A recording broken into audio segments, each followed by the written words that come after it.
Hi, I'm Lisset King. And I'm Brittney King. Welcome to Honest Feedback, a podcast here for you, where we are offering advice and wisdom that we have sourced through our life experiences. My amazing wife, Lisset, is an emotional ninja.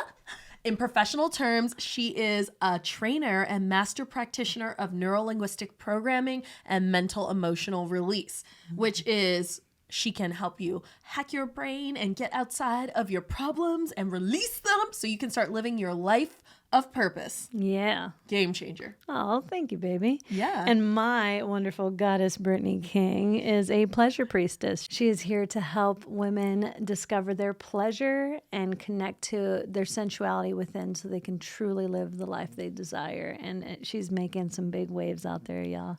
Follow her on all the socials. Thank you, baby.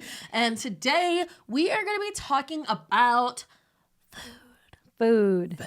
Yummy. Yeah. Yes. Why should we talk about food today? Well, definitely because, Happy New Year, y'all. Anybody out there got some goals around, getting healthy or food or anything like that? I know for me, being on the journey of health, at first it was a lot about letting go of toxic habits. And once the toxic habits were gone, I didn't know how to even approach food. Mm-hmm. Food had always been something I did every day, but not something that I put love and care into. Mm-hmm. And not until we started to bring, mentors into our lives and coaches to teach us how to relate to food and make it a sacred act did we start honoring ourselves and really changing our relationship with it. It's been everything to me, and I'm really excited for today's episode to answer these questions. Me too. How about you? My relationship with food was a sordid past.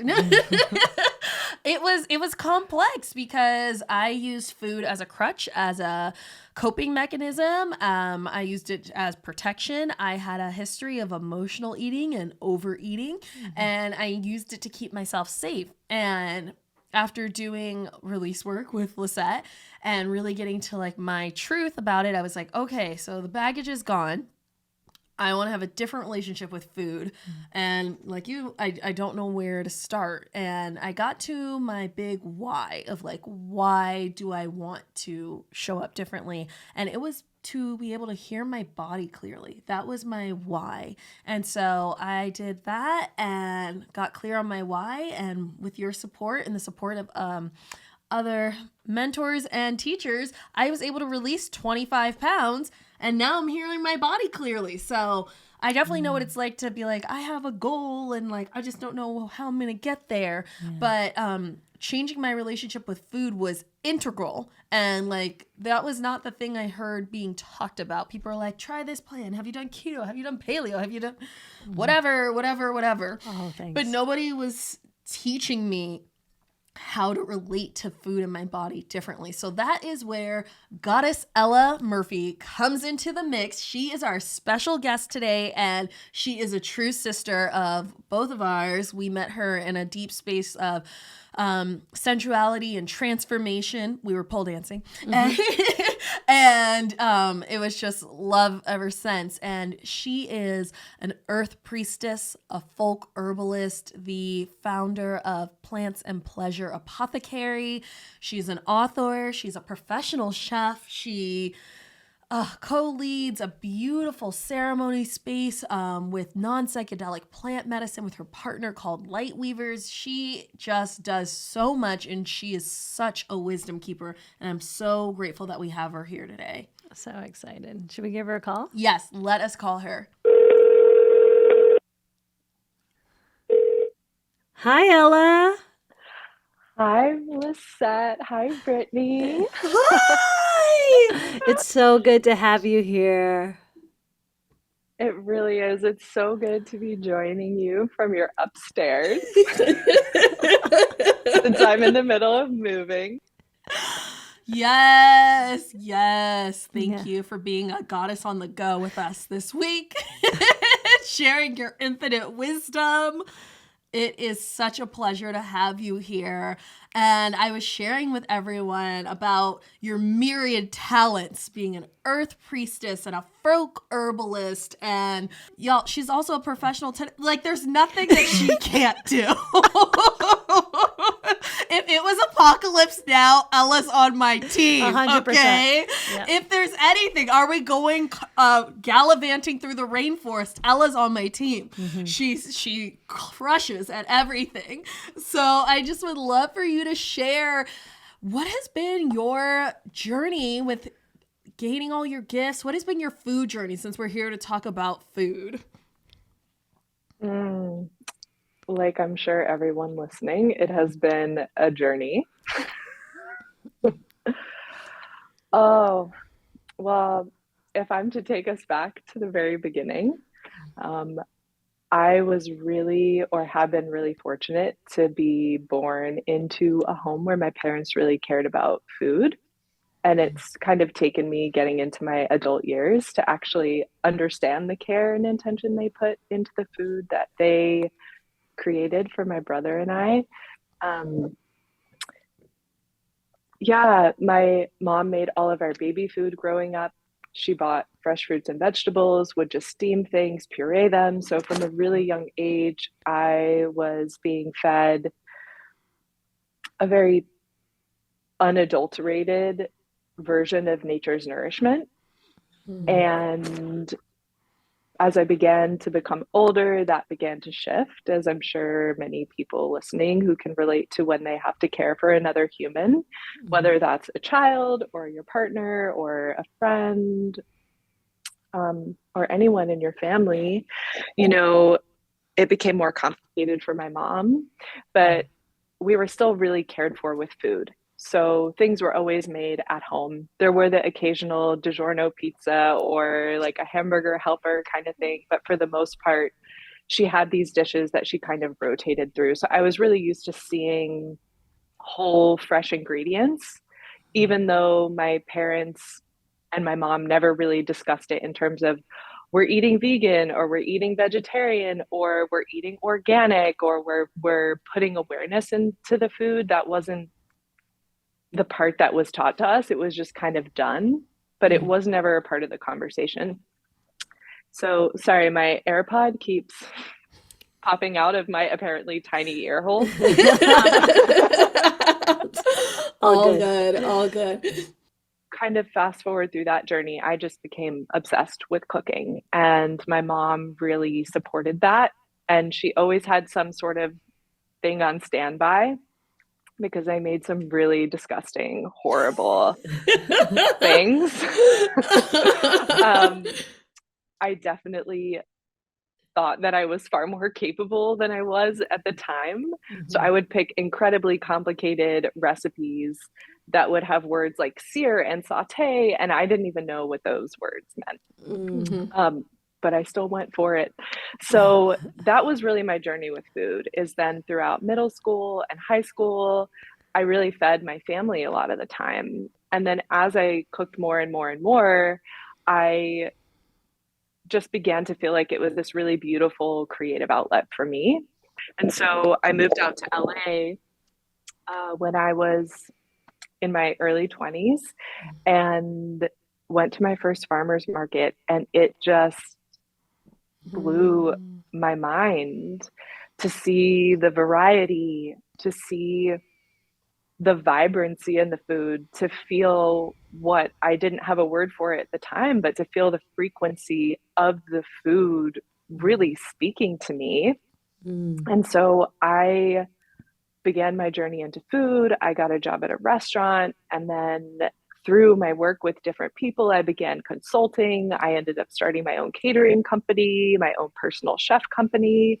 And through that, I met a lot of people who were at the time kind of on the quirky side in the food world, and maybe eating things and doing things in a way that were not the norm for most people, or people hadn't really heard of yet. And so I started to learn, like, what is it to be someone who eats raw food, and not just in the vegan sense, but, you know, is eating raw eggs and raw dairy and getting ingredients at this completely different level from what I'd experienced. And then also how we source our food can become a healer for the body. And I really dove into food as medicine.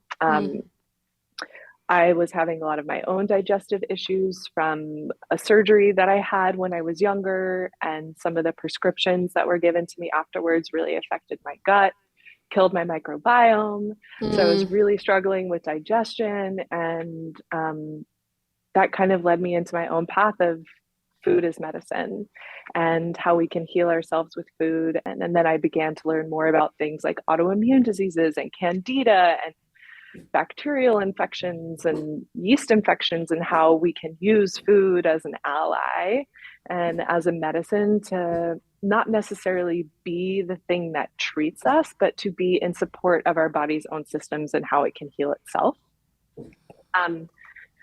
So then that really, food is medicine. You can't, in my opinion, learn about food as medicine without starting to understand the entire plant world as medicine. And that is really what led me into my journey of becoming a folk herbalist and diving into all of the wild weeds, wild foods, flowers, roots, mycelium, fungi, all of these things that we do eat, right?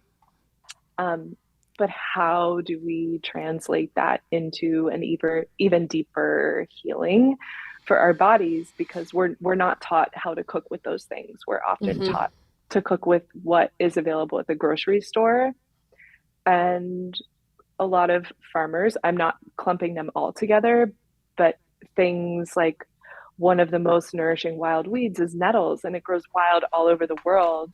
But for a farm, it's a weed. And so these things aren't necessarily being harvested and offered to the general population in a way that makes it feel less intimidating and normal, whatever that means.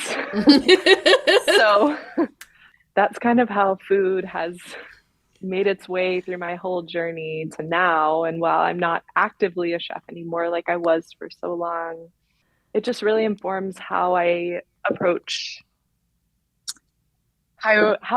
sharing the wisdom of the plants, because it's not my wisdom, right? We're all experiencing our own version of the wisdom and what we need to hear. So I think that kind of covers my entire life journey. Thank you for filling all of us in. The three of us have been friends for many, many years, and Ella has been instrumental in being a voice that has changed our relationship with food and the trajectory that we were going on. And I have been on a health journey, I would say, for like the past 2 to 3 years. And when the three of us met, we sat down with Ella and she did a whole ceremony guiding us into food and how to talk to food and how to talk to our bodies. I could not think of someone better to have here on this call when we're talking about food and nourishment. And it's just amazing. That was an initiation. Oh yeah. Like, I feel like there was like, food was something that I like needed to live, I ate to live. And then that really just changed my relationship to it, where it became a nourishing, like something to be honored, something sacred, something to meet with my soul. And it has changed everything about how I relate to food. So thank you, Ella. And we're excited to have you help our wonderful callers today. Yeah. So let us start with our first caller. Fantastic. Okay. Hi, Lisset and Brittney. I'm looking for a little honest feedback on food and my relationship with food in particular. So I grew up in a lower income family, and we really loved dessert. A salad was iceberg lettuce, croutons, Thousand Island dressing.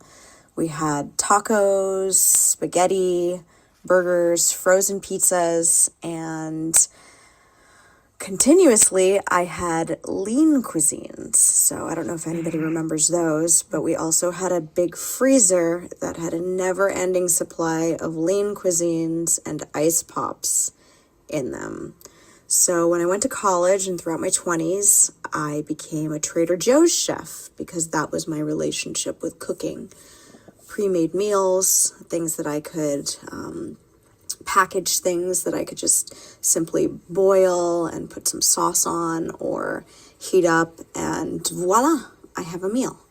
I'd really love to start shifting my relationship with how I cook and my relationship with my everyday food. I would love to be able to cook in a way that's nourishing and satisfying, and start to stock ingredients in my pantry. I just don't really know where to start. So I'm hoping that you could give me a little feedback. Love, the Trader Joe's chef. Oh, Trader Joe's chef, I feel you so deeply. Like in my soul, literally, this was like my letter to Ella. I was like, I don't know how to cook. Like I grew up, like, this was the exact salad that I would have. My mom would make spaghetti, and then it was iceberg lettuce, croutons, and Thousand Island dressing. And it was like, you have to finish your salad. And it's like, that's just mayonnaise, but no shade to anyone who loves Thousand Island dressing. Yeah. But it was really challenging to be at this point where it's like, hey, this is all I know, and like it doesn't feel great, but like I don't know how to do something different. So what came out for you from that call? I want to start off by just acknowledging that Trader Joe's chef, this experience you're having is an experience that a lot of people have with food. So it doesn't sound like you have any shame around it. And I just want to offer that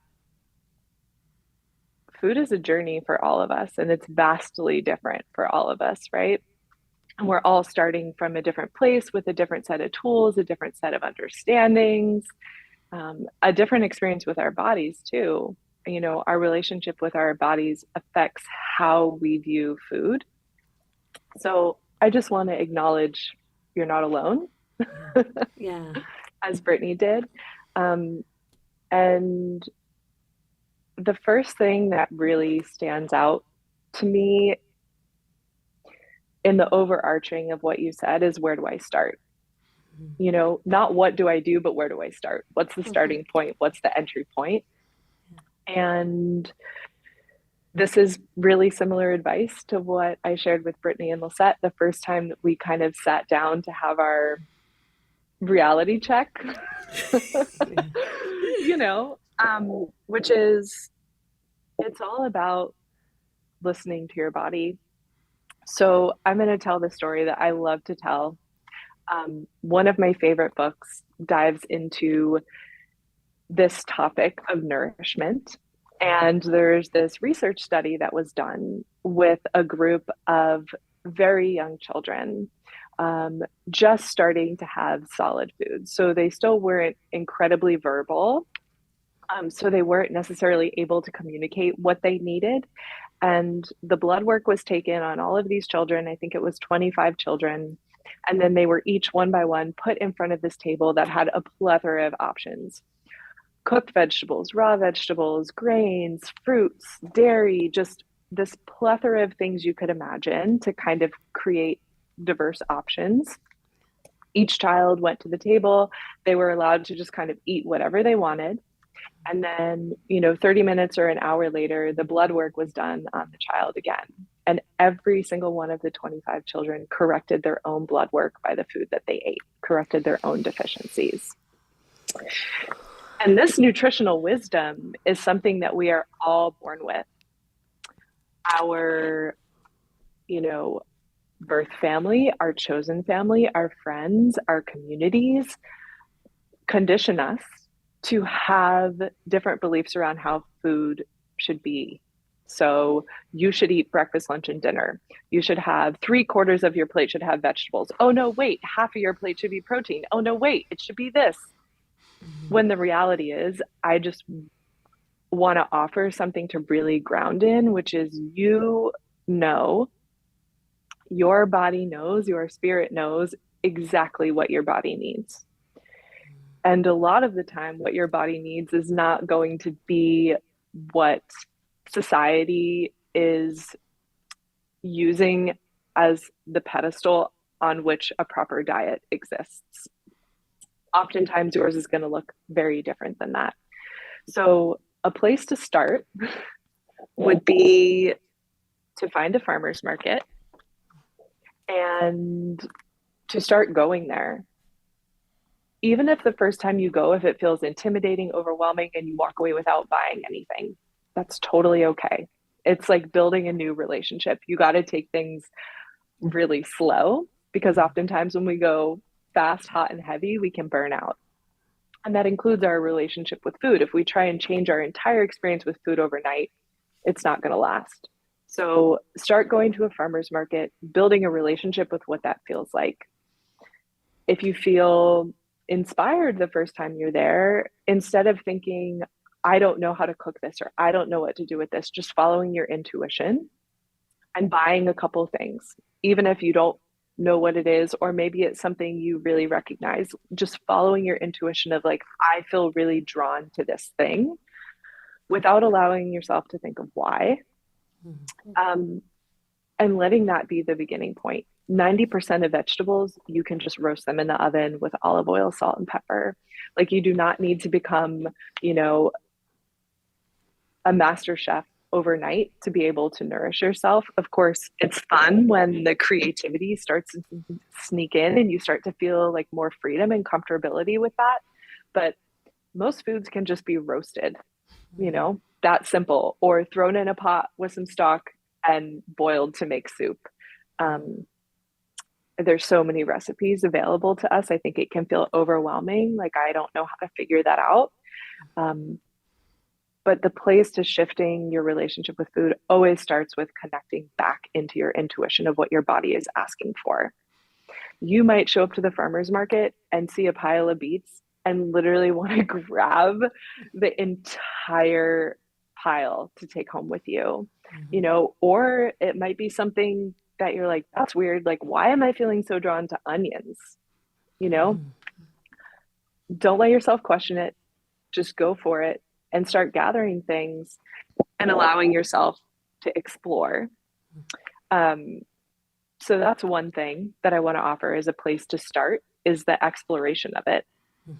And oftentimes, if you ask a farmer, they'll tell you how to cook something, and their advice for how to cook it is normally a very simple preparation.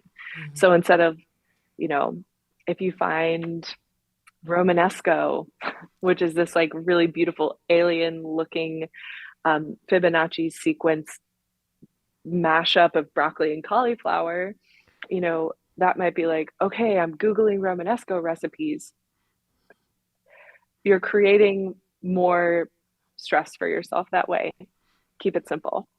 The second thing I want to offer when shifting our relationship with food is bringing in the herbs, which is teaching our body what nourishment feels like. When we're not connected to our intuition with food, that's often related to our root chakra. So our root chakra is our sense of safety in our body.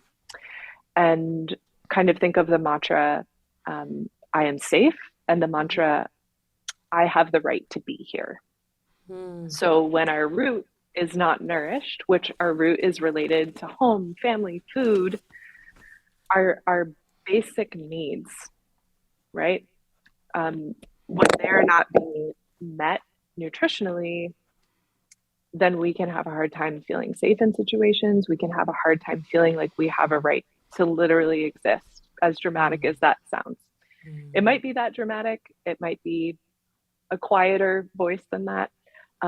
So bringing in a nourishing herb, and in herbalism, a nourishing herb, there's several things that it needs to check off on a list. But one of those things is the nourishment value. It's a wild weed. It's cleansing to the lymphatic system. It's building to blood, does a lot of different things. But what the plant also does is it teaches our physical and metaphorical root how nourishment feels in our body, so that when we're consuming something that isn't authentically nourishing for what we need, we can feel that too. So you can feel both things. You can feel this is nourishing, or, oh, that wasn't nourishing, and start to bring awareness to that difference in feeling in your body. Some examples of nourishing herbs that are super easy to find and really readily available are stinging nettles, oat straw, linden, red raspberry leaf, so many different kinds. Those are just the 4 that are coming through right now. But yeah, just to reiterate, that part is because they help to heal the root in a way that you can hear the different voices within you of like, oh, that was good, and oh, that didn't feel so good. Yeah. Can I pause you for a second? Yes. Yeah. So with the nourishing herbs like stinging nettle, oat straw, linden, and red raspberry leaf, how would one start their relationship with them? Do you just like add it with the food you're putting in? What do we do? Great question. So the best way to start, or not the best, but a way that I find to be really accessible, is to just work with an infusion of the plant. If any of those plants grow near you, you can also just go sit near a patch of the plant. Oat straw is like the long, tall grasses. It's literally the grass of the oats that we eat. So it's like calming to the nervous system, calming to anxiety, repairs frayed nerve ends. But what you would do is just take a handful of the plant material, which you can get from apothecaries, tea shops. You can order it online. You just put a handful into a 32-ounce jar, fill it to the top with boiling water, let it sit at room temperature overnight, and then just drink it first thing in the morning, as much as your body wants to take in. So it could be a sip. It could be, oftentimes when you first start this, your body will feel the connection to the plant so deeply that you'll find yourself chugging it. And whatever's left over after that initial on the empty stomach first thing in the morning, you can just drink throughout the rest of your day. And doing it for 30 days in a row, you can really start to feel the voice of the plant as well, deeper beyond what's happening. But also, if you just do that and you don't even think about what's happening, you'll still receive healing and nourishment. It's just about how much awareness you want to put onto if you're feeling the spirit of the plant. Amazing. This this was one of the things that changed me so deeply. Ella helped me get off of caffeine, and several other things that she helped me replace that with was the stinging nettle. And what you told me was like, it'll do the same thing. You know, you need to go in the morning, it'll help you do that. So let's just take it. And when I was doing the 30-day infusion with stinging nettle, what you had taught me was about boundaries and how this plant, because it has it's stinging, it has a natural capacity to teach you about boundaries, to keep what's yours in and what doesn't belong to you out. And I got to tell you, within a few days, a week, like I was saying boundaries to people in my life. Like it's almost like the plant was speaking for me. Like all of a sudden I'd be like, no. And I was like, well, I would have never thought to say no to that person before. Who is talking through me? And it was really the magic of that plant. It wove itself so deeply and beautifully into me that I was able to just really find the edges of where I and other people begin, which as an empath can be challenging sometimes. Yeah, it was really beautiful to witness you and Nettle coming together. Yeah. Yeah. Highly recommend. Highly recommend. I was writing down some of the questions from our caller, Trader Joe's chef, and one of the things that you really helped me with was shifting my relationship with food. And the part that lit me up was like following what calls to you. Could you share more guidance on that? Because I'm like, what if someone's like, at first I was like, well, I know what's calling to me. Pizza, chocolate, and chicken wings. My body needs it. I need these cookies. I need them. Like, how does one discern, like, what is the truth that your body is calling for? Like, how do you start with that? Yeah. So, oh, it's so beautifully complex, right? And I hope to be working on something to put this information into one place. Yeah. So I'll speak to the things that feel like we have the time. Great. But so one is being aware of the environment you're in when you're asking yourself that question. Am I standing in the cookie aisle at the grocery store when I ask myself what calls to me? You know? Touché. Fair. Am I standing in front of my pantry where I keep all my snacks when I ask myself what calls to me? You know, so being very aware of your environment when you're asking yourself that question. So either removing yourself from visibly seeing the food options, or putting yourself in a position where you know there are more supportive options. So that could be waiting till you get to the farmer's market to ask yourself that question, or standing in the produce section of the grocery store when you're asking that question. So that's one layer. What's my environment? The second layer would be, is there a deeper feeling below the craving? So, okay, Ella is in the grocery store or standing in front of my cabinet. It's like, what am I craving? Okay, I want a piece of chocolate cake. Wow, okay, I want a piece of chocolate cake. Does that feel nourishing to me? If the answer is yes, what part of me would that nourish? Maybe the answer could be something like, I'm going through a breakup right now and my heart is really hurting.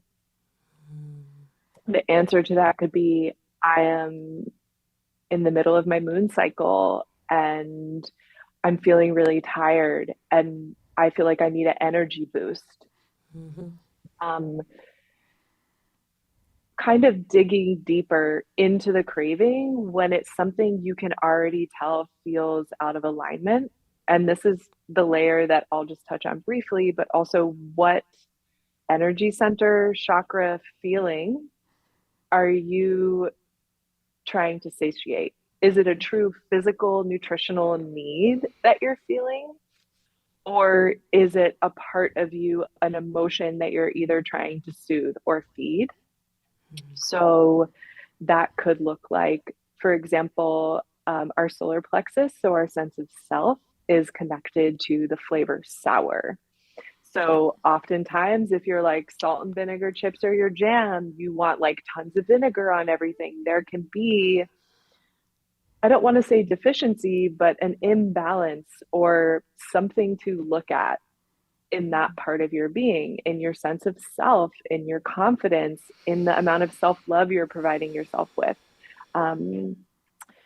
You know, things that are salty are connected to the root. So if you tend to crave a lot of salty things and you're like, give me all the French fries, potato chips, like give me all the salty, fast foody kind of feeling things. Let me sprinkle salt on all of my food.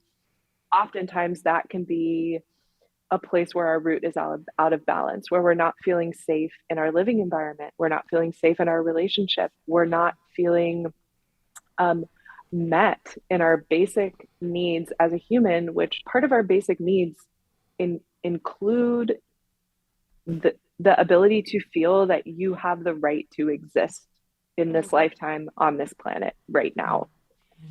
So that part I won't dive all the way into all those ways, but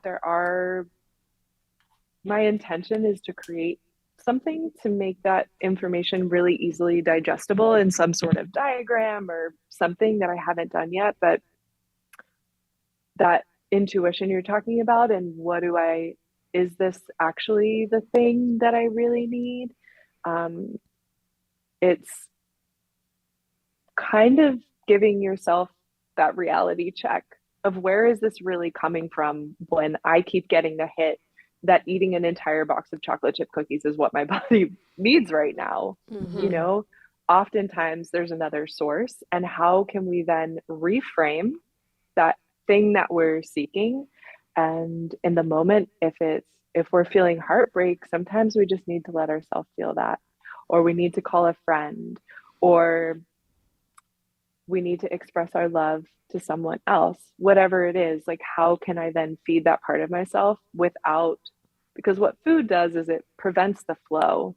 When you put in a food that is trying to basically quiet the voice of, I need either to speak my truth, I need to feel my heart, I need to tap into my confidence, I need to move from my sexuality in this situation, whatever it is, we're using the food as a way to ignore that voice. Wow. And so how can we reframe that? Or how can we still have something salty that, is maybe seaweed or something that hits that same part, but isn't quieting it, if that makes sense. Yeah. This was one of the most brilliant lessons that you taught me because I was in such disconnect. I constantly, like, chips and French fries, give me all of them. The family size bag is a Brittney size bag. Like, I was here for it all. And I grew up, in LA, in a very affluent world, and like the stories told to me about food were like potatoes are bad and potatoes are fattening. So I would never eat potatoes, but like potato chips and French fries, I was like, I need them and I can't have enough of them. And what I was living my life with was a lot of unsafety, a lot of deep root issues of exactly what you said. Am I allowed to exist? Am I allowed to take up space? Am I safe here? And those were things that were not my truth. And so then when you gave me that question of like, what is the emotion that's under this craving? I have been able to restructure like the things where I'm like, okay, do I need more safety? Do I need more grounding? Sometimes that literally means sitting with my pussy on the ground, like on the earth, and feeling that energy of grounding. I've also introduced more root vegetables into my, like almost all my meals now have root vegetables. And now I feel that grounding, and working with plants that have that grounding energy. And I've been able to like expand my sense of safety, and the cravings for like the salty crunchy have significantly decreased. I mean, I still love a potato chip, like they're great. But but like where I'm coming from when I'm wanting the potato chip, I have a lot more awareness about that. And like, yeah, what you were saying about the sweetness in your heart, like, do you need a hug? Is there something, what's the deeper need? And like, how are we nourishing ourselves in all the ways? Like, food is just one component, but like there are so many ways in which our bodies are crying for nourishment, and like, are we listening? Preach. Testify. I also want to kind of circle back, because all of this is really important, and I want to go back to the question, which is the how. Yeah. How do I do this? Yeah. And first we said slowly, right? And starting to learn to tap into that nutritional wisdom is the terminology that I really love around that, because it is innate. And you spoke to like loving to make something and then pour a sauce on it, loving desserts. There were a couple of things that the Trader Joe's chef spoke to really enjoying. And so also, how can you keep some of those, for the time being, some of those kind of patterns of how you reach for things in place while changing what the thing itself is? So just learning how to make two sauces. learning how to make a pesto and learning how to make, I don't know, a Romanesco or something else. And maybe I can even send you guys a PDF and you can link it somewhere in something. But Jabs. but having 2 sauces that you make once a week, and you go to the farmer's market and you buy veggies and you just roast them, and you're still doing the sauce on the fast meal. There's still, you're still getting to feel that ease while you grow into this new experience, because food does take time. And when we dive deeper in a really beautiful way, it can take more of our time because we want it to, because we want to be in the ritual of nourishing ourselves. But starting slow with that too, and also making sure that you're giving yourself kind of a similar program in a way, so it's easier to slip into. That was kind of the other practical thing that I wanted to touch on. Or even if you start with, maybe you buy your 2 sauces from Trader Joe's and you're starting with the farmer's market veggies and farm grass fed meats or whatever calls to you, and then slowly adding things in one by one. But the base of it all being that listening to what calls to you, and not maybe trying to plan so far ahead. Maybe going to the grocery store, twice a week, in the farmer's market once a week, and buying smaller quantities of food as you explore it. And just giving yourself that space to be like, I still love pouring sauce on things, so I'm going to pour sauce on shit for as long as I want to, until I feel comfortable in this world, and then start pulling more of it in together. Yeah, we live on some sauce. We'll do pesto for a month in this house. Pesto is my go-to. I mean, you really supported us with coming up with things because that was one of my things of like, I like to be able to have meals where I'm like, okay, it's not every day for dinner, it's 3 hours to cook it. So like, how can I set myself up for like making things in a win thing? So like, now I have batches of healing broth, which is just essentially veggie broth that I make. And then it's like, okay, when I want this, I'm like, take this down, add some vegetables and some brown rice noodles, cool, dinner. Or like, I make pesto literally every week. Because I love sauce. Like, to me, nothing's better than like roasted some veggies. Then I have a sauce, like flavor explosion in my mouth, because I want things to taste good. Like, we're here. Let's enjoy this. Let's enjoy the plants. And making it accessible for yourself. And I love what you're saying about taking it one step at a time. Yeah, I can really relate to this caller. Do you guys remember a store called Fresh and Easy? Did you guys? This was in LA. Yes, I do remember seeing it. I don't think I ever shopped there. Well, okay, so they had a lot of pre-made food, and I would just stuff my fridge with pre-made salads, pre-made soups, oatmeal, all these things, and I very much can relate to this, and I felt. I had the honor of working with Ella, and Ella's taught me a lot about cooking, and it was a big transition actually.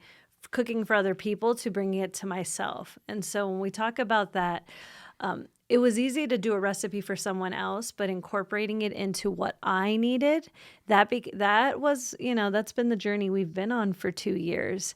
And the heart piece, the thing about sweets, because sweets have always been my go-to. And when you explained to me that sometimes I might just be seeking connection, that's what I do. I will sit with it and go, oh man, I really want cookies. And I'll go up to Britt and I'll go, can I have a hug?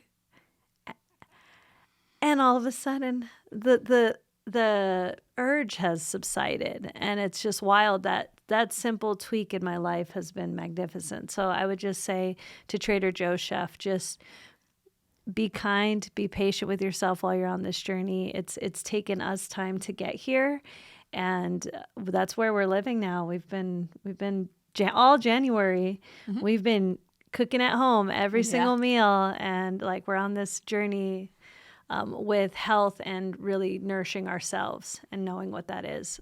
So thank you, Ella, so much for the gifts you've given and shared. Yeah. And I just want to speak into the field of like, one of the things you really helped me with is like, no foods are wrong or bad. And so like, if you're in the space where you're like, I checked in, the cookie is what's up. Eat that cookie, eat that cookie. Perhaps it's like for little 5-year-old you, perhaps it's for the adult woman in you, whoever. Cookies are great. Like, so not shaming or making certain foods wrong or bad, but really understanding like what's happening here. Like, why am I reaching for this? What's it nourishing? Where am I feeling into the energy of this food? And also it's changed my way of like what kinds of things that I have. Like, I love cookies.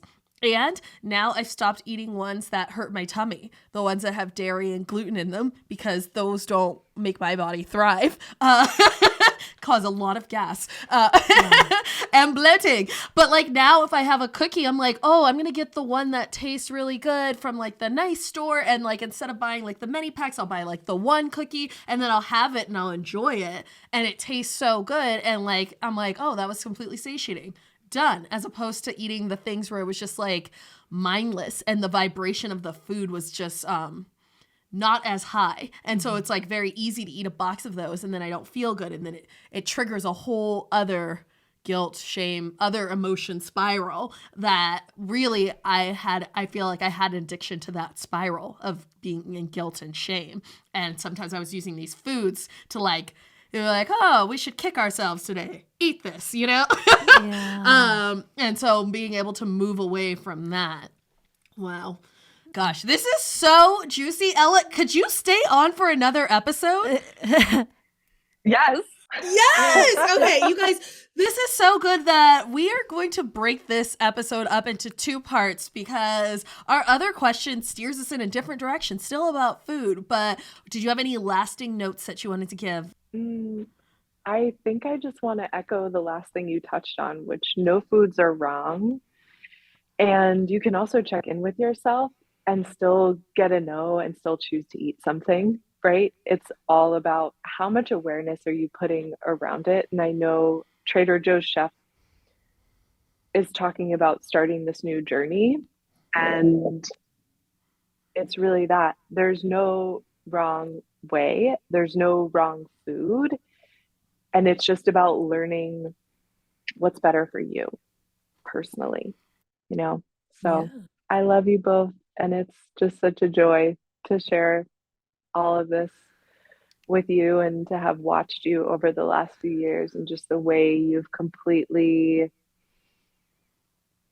embraced yourselves and in diving into such an expansive place in our life that we take part in every day, which is how we feed ourselves. It's so fun. It's so good. Thank you so much. And we will be back in 2 weeks. For part 2. Yes. Oh man, Wow. that was so juicy. Yes. An episode so juicy. We got to do it twice. Yes. Yeah. Again. Yes. Thank you, Ella, for that wonderful information. Thank you, Trader Joe's chef, for speaking something that was really near and dear to my heart. I did not know where to start. And I definitely was, give me anything pre-made, I could put in the microwave for a very long time. And yeah, just the difference in how we eat today is so just, I can't even thank Ella enough for the impact she's had on us. Yes, I want to just highlight one of the things that she said is it's about building a new relationship. So nothing's good, bad, right, or wrong. You are building a new relationship, and I would encourage you to just sink into all that can be found when something is new. New smells, new tastes, new experiences, and let yourself have fun and follow your intuition. I feel like those were just... If you'd like to find Ella in the meantime, plantsandpleasure.com is where her apothecary lives, and she has an amazing cookbook in collaboration with Flamingo Estates, Fridays from the Garden. This is a beautiful location in Los Angeles, and they send garden boxes, and it's just wonderful. She was the chef there. So you can get this from Flamingo Estate. Yeah, solid. It's got some good recipes. There's a meatball recipe in there. I make it like every week. It Yes. is, mwah. We Chef's love kiss. meatballs. Yes. We love a good meatball. Yeah, I do. And if you would like to leave us a question, you can give us a call at 971-895-4111. We look forward to part 2 of this episode in 2 weeks, continuing our conversation about food with Ella Murphy. Until we meet again, be honest with each other.